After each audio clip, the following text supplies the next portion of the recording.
Hello and welcome back to Unmasking the Trans Movement with John Euler. I'm your host, Brad Wilder. Today on the show, author and trans widow Ute Heggen stops in. She'll chat with John about, well, how there's an influence with regards to trans widows ultimately being influenced and silenced by agenda-driven professionals. Let's head straight in with John right now. John, thanks for being here today. Take it away. Brad, thank you. And we do have Ute Heggen back with us. She is our resident expert on the effects of deviant men walking away from their responsibility. We call them trans widows. Those men that have gone into lifestyles where men are portraying themselves as women. So they used to be called transvestites. They may or may not still be called that. But Ute, you have gone through just a whirlwind in terms of the aftermath, though 30 years ago. Yes. As we've been talking, every now and then the feelings come up because that's what happens with PTSD. Your life was turned upside down by a man that you trusted. And in past episodes, when you've been our guest, you've chronicled a bit of that. You're going to continue to chronicle this.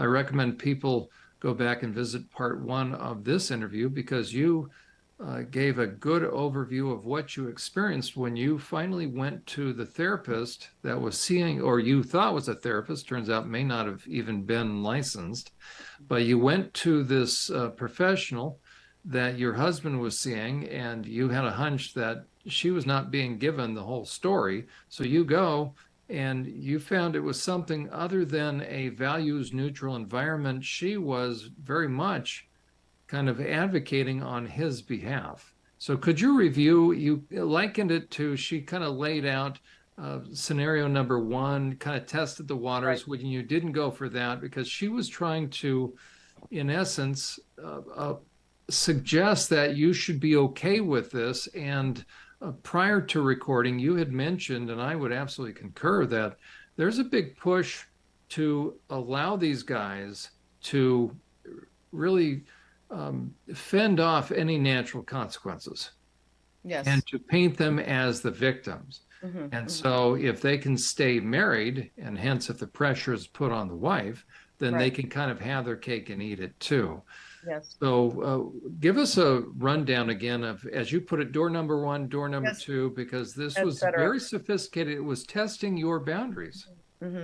Well, and it was also a very well-rehearsed patter. I think she was saying that to every wife that came in, right? She was trying to groom me to be a trans facilitator. That's how I see it, a trans facilitator's spouse or wife.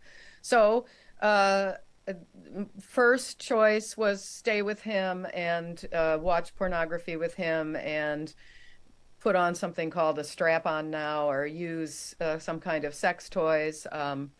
She just called it auxiliary things or something like that. You know, she Isn't it interesting? They always toy with the language. They're not going to come straight out. Yes. And then door number 2 was, open marriage. We've heard of that. Everybody does what they want. And then door number 3 was, okay, you have a closed marriage and you're refusing to try out these sexual variations. So, maybe you're going to have a kind of monastic life together, but it will be together as 2 women, and you'll have fun going out shopping and going to chick flicks and that type of thing. And, and in my head is like, oh, he'll want the lavender one. And I'll take the orange one. Like, what? So, and then door number 4 was that I would tolerate absences, that he would need to take a weekend away. And I understand that he's going to some place where the guys are doing this, kind of like in Britain, the Beaumont Society. And I'm not going to object that he's going to have a closet full of those clothes. And I will, of course, keep that a secret from the children. And again, I slammed that door shut. And so door number 5 was, well, but you can kind of keep along with non-monastic but marriage life, and But Nettie has told me that he would tolerate that if you really need, to feel sexual fulfillment with a male, then, he would tolerate you having some other kind of relationships. And so I just basically, shut all that down. I think she had obviously rehearsed some things, and I had actually kind of rehearsed something that I was going to say. So there's an old drinking song in Wisconsin where I'm from called "My Name is Jan Jansen, I Come from Wisconsin," right? And so I was just sort of like, I have a feeling she didn't get the reference, but I said, look, I'm kind of like, "My name is Jan Jansen, I come from Wisconsin. Plain Jane, the girl next door. I'm coming here because I want you to hear it from the horse's mouth. Like Nettie seems to be coming back with further versions, part A of door number 3, but we could do this, and I don't want to end the marriage. This is not what it's about. I'm not ending the marriage. You're not being flexible. Okay. And it's like, it's kind of funny for me because, there I am, a former dancer, and I'm being told that I'm not flexible. So finally we get to a point where I've made my little speech about coming from Wisconsin. Didn't get into the verse about I work in the lumber yards there, but that's part of that old saw. And so I said, yeah, the kids. So we have a 4 and a 7-year-old son, and they don't know about any of this now, but I think that they can tell. I mean, they know that their father's sleeping on the couch now, and there's a little sense of gloom in the household and everything. And I haven't heard you talking about our kids. I've only heard you talking about how I'm supposed to be the Sherpa walking up the mountain with all the bags and keep all of us, on our journey. And she goes, oh, well, you'll take the children to see Dr. Connie, who is the PhD sexologist. And, that is what she deals with. The truth is, she says, that divorce is very hard on children, but when the husband's transition is handled well, the children really don't suffer. They are understanding. They love their father. They know that you both love them. And really, if the children have any trauma, it's because the divorce is what's really disruptive. And ultimately, therefore, the wife is at fault. Right. And I just sort of felt like, lady, do you understand that maybe you think he's making more money than he really is, or maybe I'm thinking he's making less money than he really is, but how does this all happen? With what money does this all happen? Like I just felt like, oh, it's like one of those shows that's the location of the show is Santa Monica, California, and everybody's miraculously wealthy. They don't seem to work. They have this fancy house, and it's close to the beach. And, it's like, okay, we live in the middle of working class Brooklyn, and I don't, I just felt like, okay, I am on a different planet. I'm on a different planet, lady, And then, yeah, so,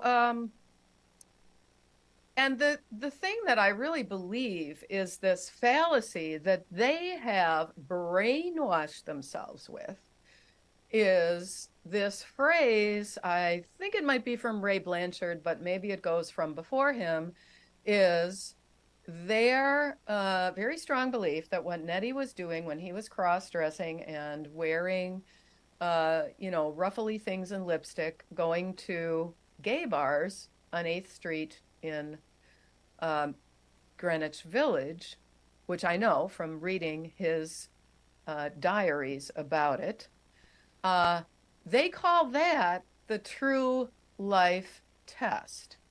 Because, see, that's their plan for him now. He needs to go into the true life test, and I've already been that spunky and traditional wife who left for a while, and then he detransitioned.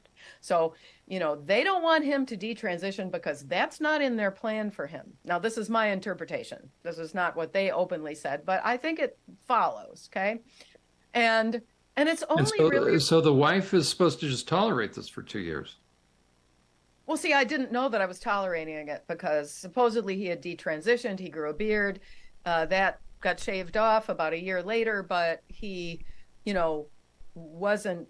I had extracted a promise from him that if he started going out and doing this again, that because of all the lies and the way it transpired, which was very stressful to me, that this cannot be done in secret again. It means that I will try to have as amicable a divorce as possible. I will try to be understanding of you, but I can't do it. It's not that I am against, two women being lesbians, but first of all, my lesbian friends, would say, no, he's not a woman, no, don't say you're a lesbian because you're not. They used to make jokes about me being such a flaming heterosexual. That was kind of fun. I had great lesbian friends that are still great friends of mine. They're really sick of these guys. But so the true life test, like there is just okay. So this is my take, which I've only really recently understood thoroughly.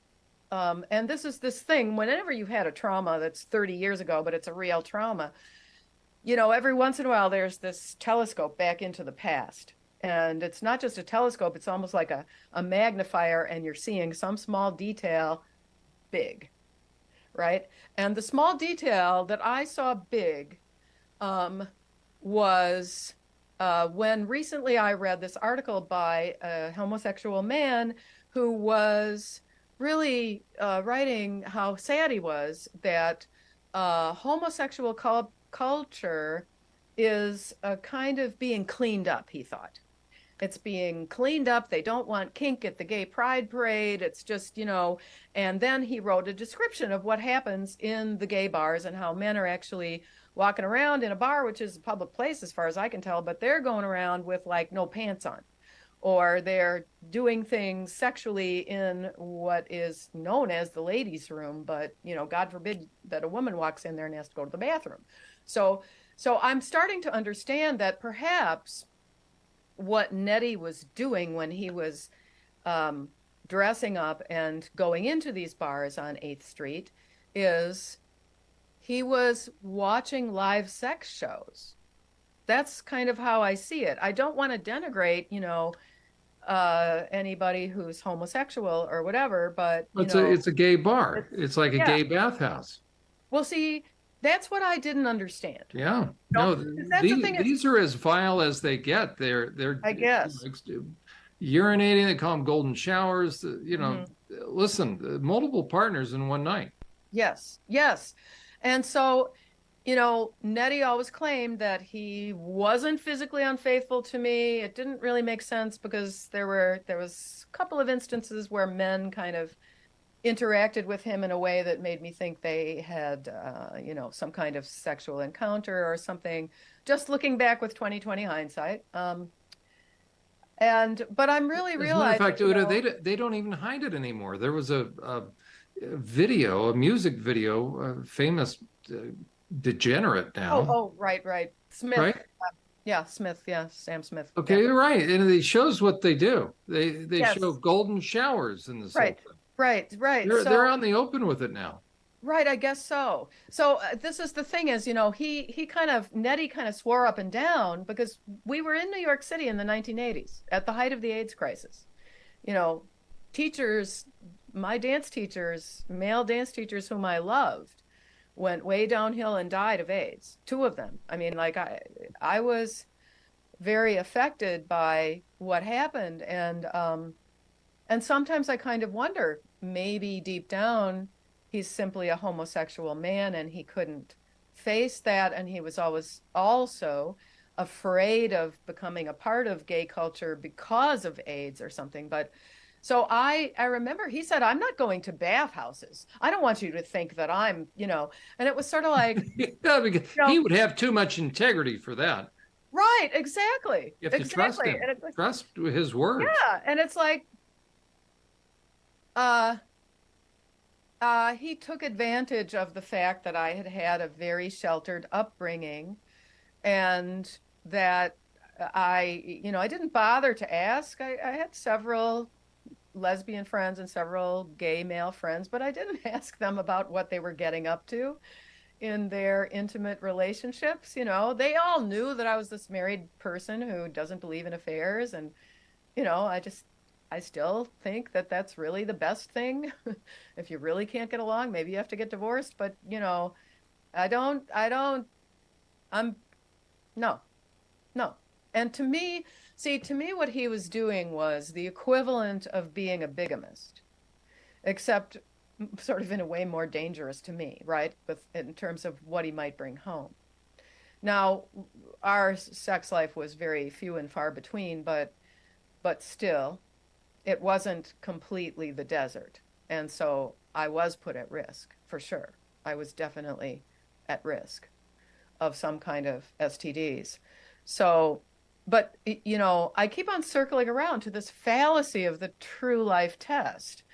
It's just how, and Nettie especially said, like, even in his diaries, he said, I have to do this in, this so-called safe neighborhood, or do it when I'm on a business trip to San Francisco, because, I understand if he goes to to a trucker bar in Queens with the truck drivers, he's probably not going to get served. I don't think necessarily people go around beating everyone up, but but see, this is what I don't get. Like, there's all these things that I kept saying that make perfect sense. After this all came to light, I said, listen, you didn't have the experience of that shocking moment when on your underwear, when you're 13 years old, on your underwear is a spot of blood. And you go to your mother and you say, Mom, I'm bleeding. And she says, oh, congratulations, you're a woman now. This is part of, he doesn't have that experience. I tried to really honestly and compassionately just explain to him, these things are part of being female. Any woman who happens to have some disorder or abnormality and doesn't have those things is still nevertheless a woman. I'm postmenopausal. I do not get menses anymore. I'm still a woman. But he, I just, the physicality of your body is the home for your brain. And so how can you, when you have a male body that you've grown up with, how can you suddenly say, no, but my authentic self is a female? And oh my goodness. And at that time we were having the craziest fights. Like, this is this zoom back into the past where suddenly his fingernails are what's under the magnifier. And because I remember we had fights that he was growing his fingernails too long, and our older son was saying, I think you're going to scratch me. What, why don't you cut your fingernails with a nail clipper like Mommy? Because I never did my nails. So, I'm a gardener. So how gender nonconforming of me. So I just, and I know now that the reason he wanted to have these long fingernails is because he became obsessed with the fact that, of course, his hands were too big to be female hands. There are all these other little side obsessions that they get: the feet, the hands, the Adam's apple, the receding hairline. I know several trans widows who, when it happened at the same time in life as me, in the 30s, that the husband was dealing with, so often with this particular scenario, the recent birth of a child, his receding hairline, and being a father when the past relationship with his father has never been good. And he had maybe a father who was kind of controlling and cold. And I don't have enough of a group to be able to say that I have data, right? I have had contact with about 24 trans widows. And I always ask these questions now. The other question to ask is, was he ever violent? And what I'm finding with a very small cohort, it's only about 24, but I'm finding that about 1/3 of the time, they either got choked or shoved or something violent. So I never was. He would throw stuff around and yell, but he never, hit me. In some way, though, I feel that That's right. the emotional fallout is very similar, and I mean this with all due respect to any woman who's been knocked around, because that's really terrible and devastating. But I feel that there is a certain similarity that you've been psychologically battered, right? And I just want to read to you then in the divorce, like this is the attitude, this that reflects what I call the cultivated sexologist mystique. I mean, they have this, it's almost like some kind of mysticism, right? So this is what this Dr. Connie, the PhD psychologist, later during our divorce submitted with her signature and all the stamps on it and stuff like that of a sworn affidavit. What do they call it when they witness your signature? Yeah, notarized. Yep. Notarized, right? Notarized signature and all this. So she makes a lot of conjecture. It is quite possible that Ute Heggen's inability to come to terms with Nettie's gender condition and insistence on Nettie's moving out of the family home forced making the decision to live, underlined live, full time as a female. Ute Heggen's continued expressed anger and frustration and rage. She said rage. Rage. And then later in the affidavit, she says, now I've never met this woman or spoken. Gosh. Talk about inappropriate, right? Like, Yeah. I think it should have been kicked out of court. Like, you're writing, this is worse than writing hearsay, right? I mean, if you're going to talk about somebody's rage, my guess is you have to have witnessed this and then describe what it is. Right. But she's never met you. Right. And this person that she supposedly supervises, Ruth, saw me kind of say, look, I'm like plain Jane, the girl next door. Is that rage? I'm trying to, I just wanted them to understand that you've got to stop it with indoctrinating Nettie about how Ute probably really wants to keep it deep in her heart. She wants to keep the family together. So, let's give her all these options. She'll probably be willing to last a little longer. Right. And this is, they still do this. I know this from my current contacts in the trans widow group. Yeah. Or this is very cult-like. Oh, she says about me, Ute, she says, she appears to wish problems to exist where none do. That's right. Just a husband that's cross-dressing. Yeah, who's unfaithful. He doesn't want the children to call him daddy anymore. I mean, who's why? hanging out at gay bars on trips? Just Yeah. the average thing that a wife needs to deal with. Yeah. Yes. As time goes by, the children will grow up adapting themselves in their uniqueness of their own personalities. It's like, okay, let's shovel some more manure back into the cart, Unbelievable. And they will make choices as they get older. There we go. So therefore, conjecture about my children, and also never met. That's right. And even if the kids do have difficulties, let me see, with a dad that's unfaithful, with a dad that isn't placing them as a priority, with a dad that's becoming myopic, and with a dad that is becoming sexually deviant. If the kids show any signs, they'll make their own choices. So this is 100% absolving this man of any responsibility. It's unbelievable. Yes. But they all do. I mean, take a look at Rachel, formerly Richard Levine. 2 children, grown up, made a transition, so-called, when he was, I guess, 54. And, do we ever hear the name of the mother of those children? If she is ever named in a profile of him, that would be some kind of admission of guilt.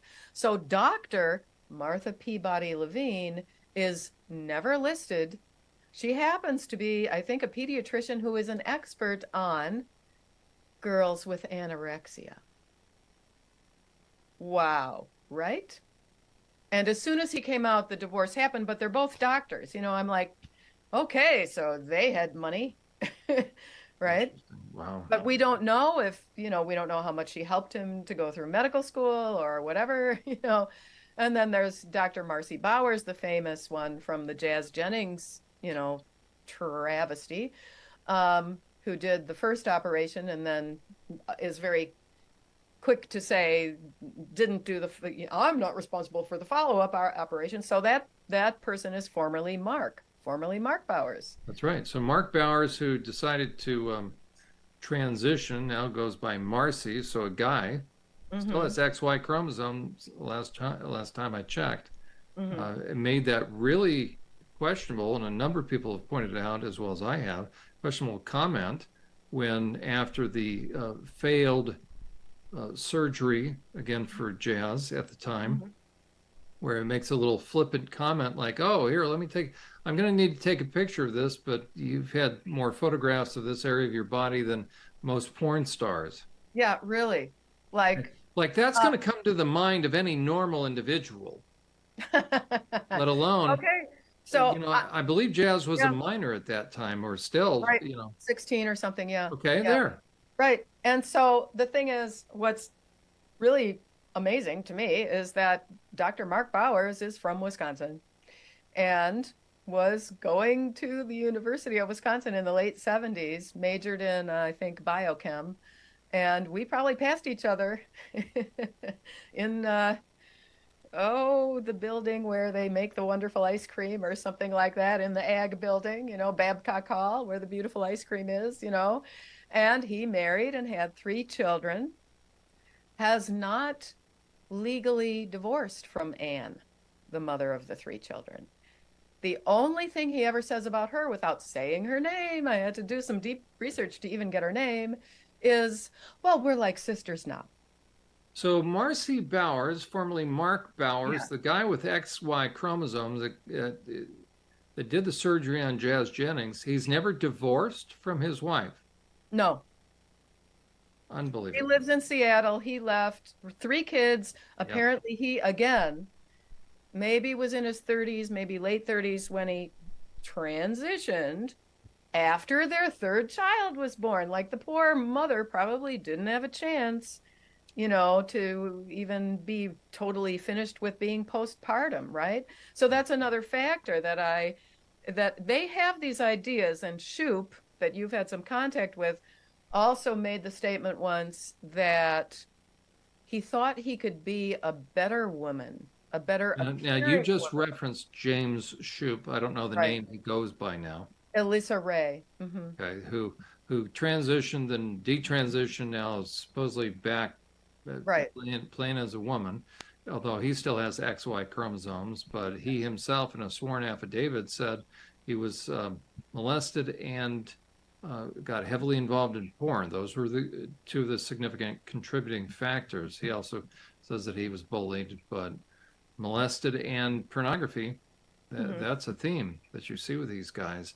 Right. Let me ask, daughter. He also has a daughter, never mentions, and I tried to look up recently with the recent little bit surfacing about him, and no mention of the wife. Who knows what if she finally left, she didn't, he said something like, for religion, she's a religious Christian. She doesn't like it when I do this, She's trying to that's it. Stay by me. She's trying to pray for me, right? And so, what I like about your understanding, vis-a-vis being a man of faith, is that,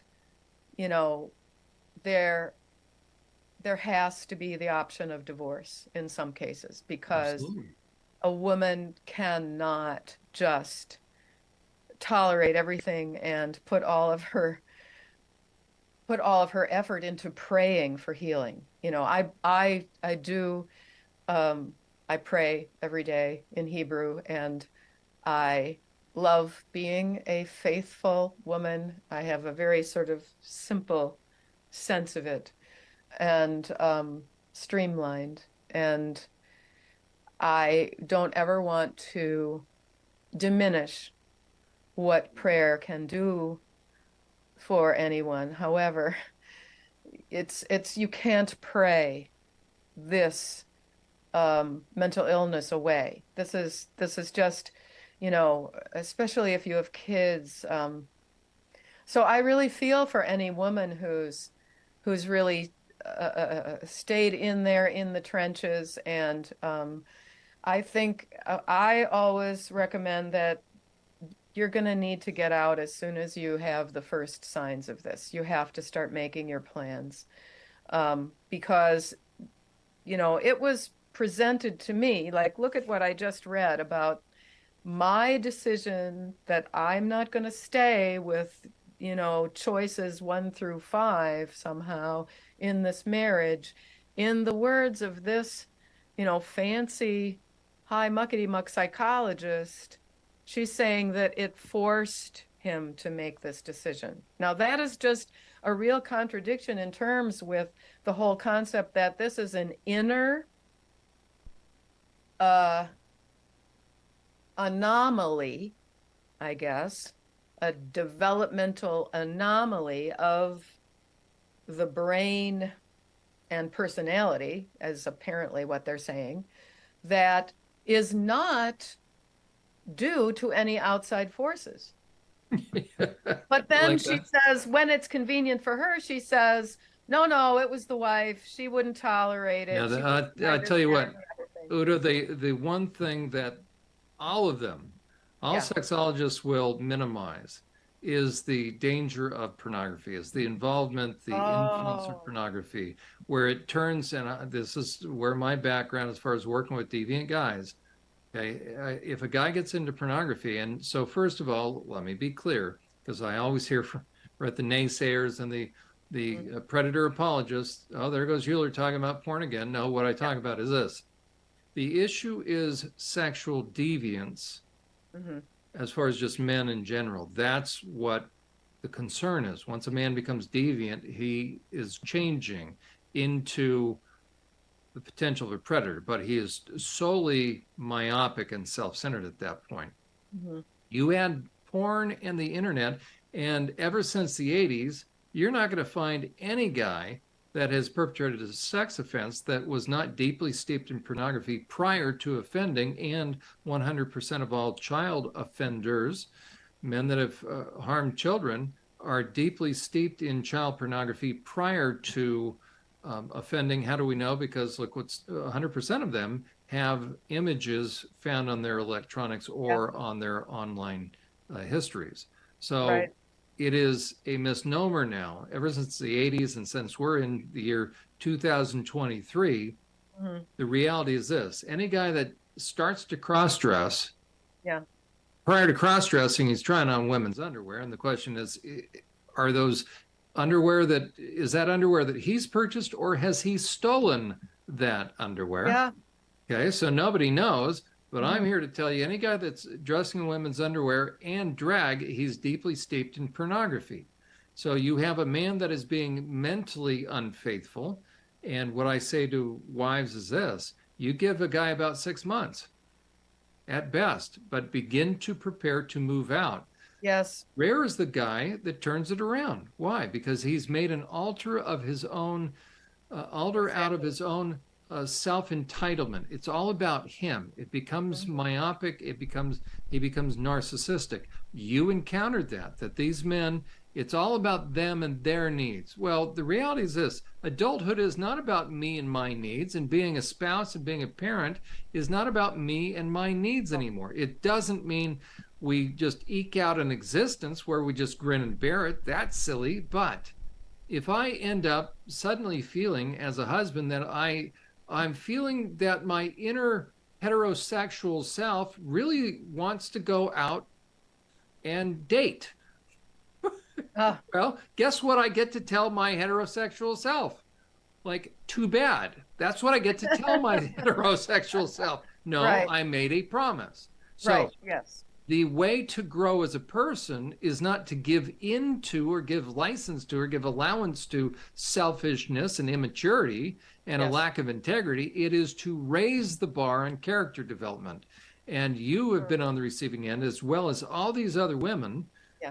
have been on the receiving end of very selfish, self-entitled, narcissistic men that have gotten into pornography now, and now they're going to do what typical men in pornography do, which is justify and rationalize, and they're going to find those around them that will sit there and flip the script on the wives and the kids. Say, well, it's really you who have the problem. Really? Yes. No, it's not you who have the Right. problem. You're the injured party. Mm-hmm. Trans widows are the injured parties being on the receiving end of a bunch of narcissistic, selfish, self-entitled, porn indulging men. Yes. And I think I guess maybe I had a certain kind of strength in myself and my connection to my own physicality, where some other women do try out this sex role play stuff because they're sort of being blinded and led down, kind of like Eurydice in the underworld or something. They're being led into this cave, and I think some women acquiesce to this because they're thinking, okay, well, if I tell him, okay, we tried it now, it's really not something that I want to continue. The thing is, what you've done is you've allowed him to have the intoxication of having control over you.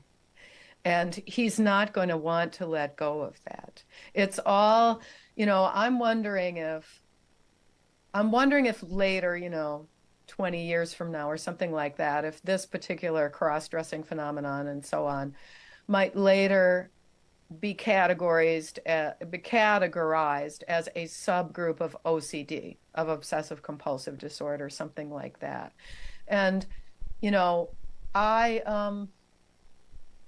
I just think I at one point, maybe another time, I could really see sort of, it might be interesting for me as a very physically, self-connected person to just discuss how I just don't see this pornography as some kind of, say, sex therapy. I think that it means when you're watching something else and you're letting your system get aroused and turned on by it, I think that you are taking something away from yourself. It's almost like, when you think about, say, certain native peoples who didn't want to have their photograph taken because they thought they're going to steal my soul. I think there's an idea that I have akin to that, which is if you allow your very deep sexual feelings and the endorphins and I think it's oxytocin, which are released, from these intimate, loving acts, if you allow that to be projected to a two-dimensional screen and people who are being paid to do this, who survivors of that industry who have left, basically will say, I was exploited, I think, mostly. That's right. And so if then you are taking something away from yourself. And I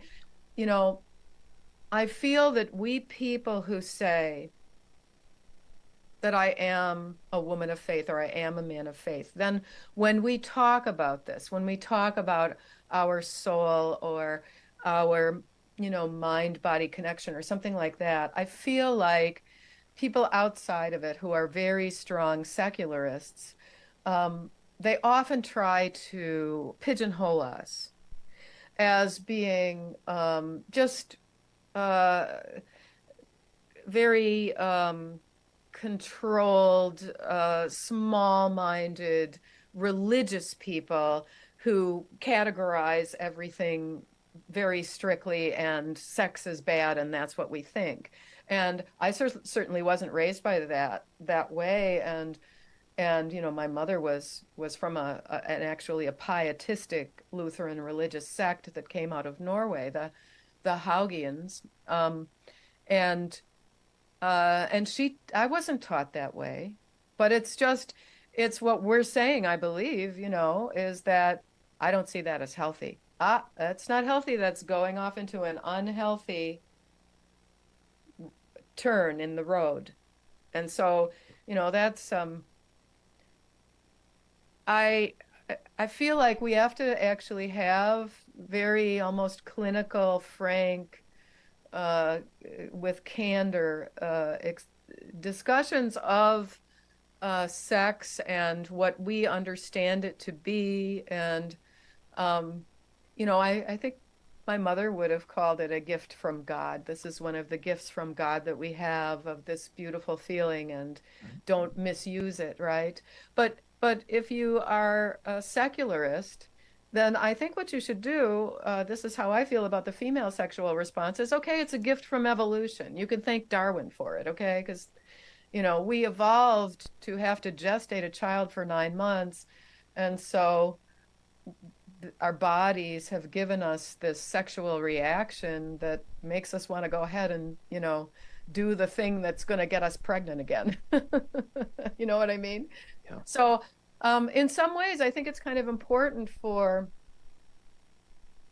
the discussion of sexual intimacy and stuff like that, because I thoroughly object. I call it the straw man ambush. They want to make us into an effigy target, so they can get up on their high horse with their lance and joust at us, and they want to call us, right wing, ultra traditional, religious, something something. And so I'm sort of making up all these phrases, the cultivated sexologist mystique, and the straw man ambush, and the cross sex ideation. I feel like we have to make up our own lexicon. That's exactly right. And the Yeah. one thing that they count on, the guys that become deviant, is they count on these different straw men, these different terms that they come up, how they can flip the script. They Yes. count on the average person, especially the wife, that they are being unfaithful to.